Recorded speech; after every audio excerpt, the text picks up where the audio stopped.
बोखरा प्रखंड में के बनौल पंचायत में हूँ। और अभी आप जिधर भी जाइएगा, जिधर भी चौक चौराहे, चाय की दुकान, पान की दुकान या फिर नाश्ता की दुकान या किराने की दुकान, वहां सिर्फ एक ही चर्चा चल रहा है। पूरे बोखरा प्रखंड की बात करते हैं, जमीनी सर्वे। और जमीनी सर्वे में यहाँ इतना पेच फंसा हुआ है, मतलब जितना जमीन है, जितना जमीन का अलग अलग कोला है, उतना विवाद है। हमारे साथ में मुखिया जी हैं, कानून गो हैं, और ये अमीन साहब भी हैं हमारे साथ में। हम बात करेंगे यहाँ के जो जनरल आम तौर पर जो सर समस्या आ रहा है, आम तौर पर आम सभा के दौरान आपने तो कई पंचायत का आम सभा कर लिया है, आम तौर पर बोखरा प्रखंड में जो ज्यादातर सवाल आ रहे हैं आपके सामने, वो क्या है? दो तीन क्वेश्चन जो कॉमन आ रहा है। सबसे पहला क्वेश्चन तो आता है कि केवाला हमने करवाया है, उसका दाखिल खारिज नहीं हुआ है। तो उस केस में मैं बता देना चाह रहा हूँ आम रैयतों को कि अगर आपने केवाला करवाया है और केवाला का लिंकअप पुराने खतियान से मैच हो जा रहा है, यानी कि जो विक्रेता हैं या तो उनके नाम से जमाबंदी कायम है या उनका दरकेवाला आप लेके आते हैं और वो लिंकअप मैच हो जा रहा है खतियान से, तो सर्वे में ये प्रावधान है कि बिना जमाबंदी के भी आपका नए सिरे से खतियान बन जाएगा। दूसरा क्वेश्चन जो नॉर्मली आ रहा है हम लोगों को कि चकबंदी जो हुआ था, चकबंदी का आदेश है, चकबंदी का सूचना पत्र है, उसके आधार पे काम होगा या नहीं होगा। तो जहां तक आप लोगों को पता होगा, चकबंदी का जो भी आदेश है वो हाई कोर्ट के द्वारा रिजेक्ट किया गया है, सरकार के द्वारा कैंसिल कर दिया गया, क्योंकि चकबंदी डी नोटिफाई नहीं हो पाया। तो जब तक कोई भी सर्वे, चकबंदी सर्वे हो या कोई भी सर्वे हो, डी नोटिफाई जब तक नहीं होता है तब तक उसकी मान्यता नहीं रहती है, उसके अनुसार अगला प्रक्रम का काम नहीं होता है। तो चकबंदी को डिनोटिफाई नहीं किया गया है, इस आधार पे चकबंदी के अनुसार काम नहीं हो रहा है। सीतामढ़ी में रिविजनल सर्वे डिनोटिफाई हो चुका है, तो यहाँ पे जो भी सर्वे होगा, जिस भी प्रखंड का सर्वे होगा, सारे प्रखंड, सारे अंचल का सर्वे आपको रिविजनल सर्वे के अनुसार होगा, उसी के खतियान को मान्य किया जाएगा और खतियान के आधार पर काम किया जाएगा। ये कौन सा, मतलब 1960 का जो सर्वे था वो उसको मान जी, रहे हैं? यहाँ पे जो सर्वे हुआ था, रिविजनल सर्वे, वो 1960 के दशक में शुरू हुआ था और लगभग 1967 के आसपास यहाँ का खतियान प्रकाशित किया गया था। तो वही वाला सर्वे अभी मान्य रहेगा, उसी को आधार बनाकर हम लोग नया जो सर्वे कर रहे हैं, विशेष सर्वेक्षण, ये उसी को आधार बनाकर किया जाएगा। क्या कहेंगे मुखिया जी, अभी जो है कानूनगो सर ने जो कहा उससे आप सहमत हैं?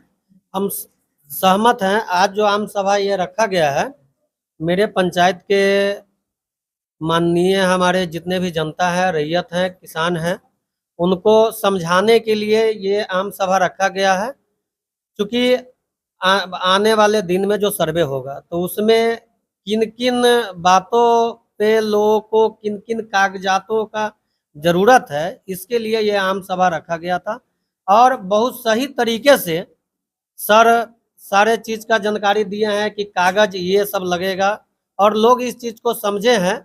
लेकिन इतना ही से काम नहीं चलेगा, हम चाहते हैं कि सर एक बार और आम सभा यहाँ लगे, सब जगह प्रचार हो के आम सभा हो और सभी लोगों को, क्योंकि समाज में हम देखते हैं कि झगड़ा अगर माने 100 में 80% झगड़ा ये जमीनी विवाद का ही रहता है।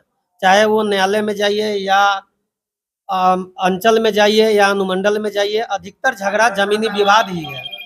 तो सही से लोग अगर समझेंगे, अपना कागज अगर सही से बनाएंगे, तो यहाँ किसी प्रकार का कोई समस्या नहीं होगा और यहाँ जो सर्वे का काम है उसमें सही से हो जाएगा। हाँ, हम बनौल पंचायत के जितने भी हमारे जनता हैं, हम सुनते हैं जैसा कि माने 1960 में जो सर्वे हुआ था उसमें बहुत सारा गड़बड़ी हुआ। बहुत सारे बाहुबली लोग सरकारी जमीन को किसी तरह कर्मचारी को बहला फुसला करके, चूंकि लोग उस समय जमीन सस्ता था, लोग जमीन पे ध्यान नहीं देते थे और उस समय बहुत सारे जमीन को अपने नाम से करा लिए, पैसा देके इधर उधर से। तो हम अपने पंचायत के जनता मालिक से ये आग्रह करते हैं कि जमीन सर्वे का काम चल रहा है और चालू होने वाला है, बहुत से दलाल झोरा लेके आपके पास घूमने लगेंगे। तो किसी भी दलाल के फेरा में आप लोग को नहीं पड़ना है। इनका जो सर्वे करता है, सर्वे कर रहे हैं, उनका एक आदमी यहाँ खुद रहेंगे, चूंकि ये बड़ा पंचायत है। हम इनसे भी आग्रह करेंगे, सीओ मैडम से भी आग्रह करेंगे कि मेरा पंचायत बड़ा है, एक आदमी इनका यहाँ हो जो फॉर्म कलेक्ट करे, यहाँ दूसरे लोग फॉर्म कलेक्ट के नाम पे या जमीन सरकारी जमीन है वो हम करा देंगे, उसके नाम पे पैसा नहीं ले। अगर किसी लोगों से अगर कोई भी लोग अगर पैसा मांगते हैं, दलाली मांगते हैं, तो मेरा नंबर सार्वजनिक है, हमको कॉल करे। वैसे लोगों को जेल जरूर भेजा जाएगा जो जमीन संबंधित किसी भी प्रकार का दलाली करेंगे। इसलिए कि सर्वे बार बार नहीं होता है, और सर्वे सही से हो, सही से जमीन लोगों को मिले, जिनका जो जमीन है वो उनके हिस्से में बने, उनका जमाबंदी बने। इसके लिए हम लोग जितने भी जनप्रतिनिधि हैं एकदम एग्री है, सारा काम छोड़ के हम लोग इस पर लगे हुए रहेंगे कि किसी प्रकार का मेरे समाज के लोगों के साथ किसी प्रकार का दिक्कत नहीं हो। जहां भी दिक्कत होगा हम लोग दौड़ के उस दिक्कत से हम लोग छुटकारा दिलाएंगे और उसका जो है समाधान हम लोग करवाएंगे। क्या कहेंगे सर, मुखिया जी का विचार है कि एक बार और पहले से जानकारी दे दिया जाए लोगों को कि आम सभा करना है और ज्यादा से ज्यादा लोग आम सभा में भाग ले, एक बार और आम सभा का आग्रह कर रहे हैं। देखिए, आम सभा की जो प्रक्रिया होती है ये आम रैयतों को सूचना देने के लिए होती है कि क्या क्या काम होना है, सर्वे में क्या क्या काम होना है। तो ये आम सभा सिर्फ आज होके नहीं ख़त्म हो जाएगा। सर्वे में जितना प्रक्रम है, हर प्रक्रम शुरू होने से पहले हमारे एक राजस्व ग्राम में एक आम सभा करते हैं और वहाँ के लोगों को उस प्रक्रम के बारे में विस्तृत रूप से बताते हैं। तो ये आम सभा आपके गाँव में एक बार नहीं, 5 बार नहीं, 10 बार होगी। ठीक है, इस तरह का हम आम सभा करते रहेंगे।